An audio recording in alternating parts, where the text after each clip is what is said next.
আচ্ছা, তো দেখো সকাল সকাল আমাদের রান্নার জোগাড় যন্ত্র শুরু হয়ে গেছে। এখানে হচ্ছে প্রথমে ঠিক করে বসো, ঠিক করে বসো। তো প্রথমে হচ্ছে চাটনি, তারপর এখানে হচ্ছে পাঁপড় পাঁপড় ভাজা। এটা ভিডিও করছি, কেউ ভিডিও কলে নাই। ও, বলে আসো। ও, তো এখানে পাঁপড় ভাজা হচ্ছে, তারপর আমাদের হবে হচ্ছে এঁচোড় চিংড়ি। যে কারণে এই যে কাঁঠাল কাটা হচ্ছে, কাঁঠালগুলো হচ্ছে দাদু বাড়ি নিজস্ব গাছের, কেনা কাঁঠাল নয়। তারপর এই কাঁঠালগুলো সব কাকা পেরেছে কালকে। তো এখানে কাঁঠাল চিংড়ির জন্য হচ্ছে যে কাঁঠাল কাটা হয়েছে। এখানে প্রায় কতটা কাঁঠাল জানি আছে বললো? 20 কেজি না? হ্যাঁ, এখানে প্রায় 20 কেজি কাঁঠাল আছে।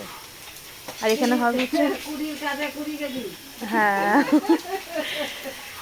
তারপর এখানে হবে হচ্ছে মিক্সড ভেজ ডাল, ওদিকে পনিরটাও কেটে রাখা হয়েছে। আর এখানে হবে হচ্ছে আমাদের কাঁঠাল চিংড়ির জন্য চিংড়ি মাছগুলো বেছে নেওয়া হচ্ছে, বাচ্চা হচ্ছে। এই যে আমার দিদা, কাকি, এই যারা কাকিমা, তারপর মা ওদিকে হচ্ছে ঘরে খাওয়ার জন্য আবার তেল পাতুরি করবে। কাতলা মাছের তেল পটকাগুলো মা ধুয়ে নিচ্ছে। তারপর আবার হবে হচ্ছে কাতলা মাছের কালিয়া। এই আপাতত হচ্ছে রান্না।